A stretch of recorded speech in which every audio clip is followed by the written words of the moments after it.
I'm not Chappelle. Chappelle was able to transcend from white to black to Latin to everything.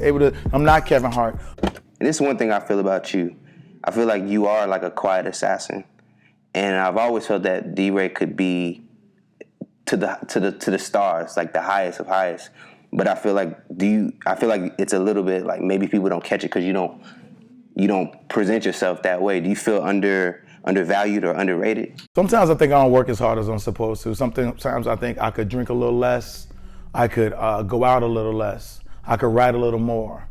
But I don't come from a disciplined place. I come from a street place. I come from a hood place. My mother doing drugs and now she's not. I come from that place of trying to find foundation in places people don't do. When I see people talk about their parents being on drugs now on stage and talking about stuff, I'm like, I set that fucking mold. I remember the shit I was talking about having the girls and the shit I was able to talk about on stage, and now to see niggas do the shit like in skits and do shit, I'm like, I remember being the foundation for it. And if they talk shit, I go find the film. But I try not to upload it because I don't want to be into it with you. I just want you to know the place I set. You know, people know, like I said, you walk in a room, people know who the beast is. It's not about the superstardom. I'm not Chappelle. Chappelle was able to transcend from white to black to Latin to everything. I'm not Kevin Hart. I'm not always likable. Kevin's always likable. We always remind you of why he's in the position he's in, because he might talk shit to me, his peers, because he got to defend himself. Because if you don't defend yourself, niggas is coming for you, and that's why what makes Kevin great. And but I know because the greats have told me where I could be. They sit with me and be like, damn, like, or they in the room and I go up late or last, and they're like, or Martin Lawrence allowing me to headline his tour behind people who have started comedy before me, who are great, who I look up to, who are my big brothers, and I still get to close out a date, you know what I'm saying? And not always easily. It's not easy to follow a Deion Cole or Michael Blackson or Ricky Smiley who going up there and they all have this beast inside of them for that. They're not trying to.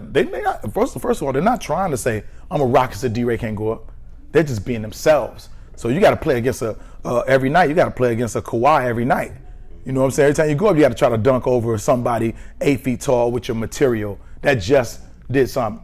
Everything is a highlight film with comedy. Everything. So I feel like I don't see myself as not great. I see myself when we step on the stage. It's like getting in the ring.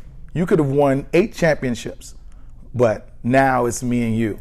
Now it's me and the crowd. Now it's me in this moment. So no matter, this ain't you don't have 10 albums out and you dropping them and I got one single. No, we going joke for joke, bit for bit. You know what I'm saying? And my mind works so fast that it's a great thing sometimes, my ability to freestyle and being great on stage. And sometimes it's a hindrance because I can't remember shit I said that was great yesterday.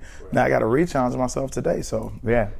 Man, because I really thought about that. Like, most of the times you can look at a comedian kind of break down, like, well, he might got this, but he doesn't have that. I feel like you have, like, everything to... I appreciate You know that, what I'm man. saying? Including the attitude problem. So that didn't help a lot either. Well, people, there's a certain arrogance that comes with comedy that people might take as...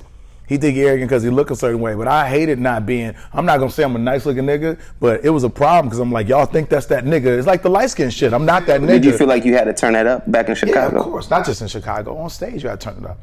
The nigga's not on your side initially, and the women might be, and it might be a nigga tell his girl, don't laugh at this nigga like this right now. You know what I'm saying? But I'm sitting and watching Bill Bellamy. This nigga's beautiful on fucking stage, delivering his conversation, but it's very comfortable for people. He not up there like, bitch, motherfucker, nigga, you ain't so dope. And they like, wait, this shit don't match. For sure. You just never seen that shit. But now getting into the growth of where comedy is going, and not just that, music, the culture, you get to see, you see a thugged out dude with blonde hair. He got blonde dreads, and you like, oh, you're a punk with tight ass jeans, and he whoops somebody ass. You're like, oh shit. So that is getting, the integration of that is helping with the transition of my kind of comedy with how I deliver it.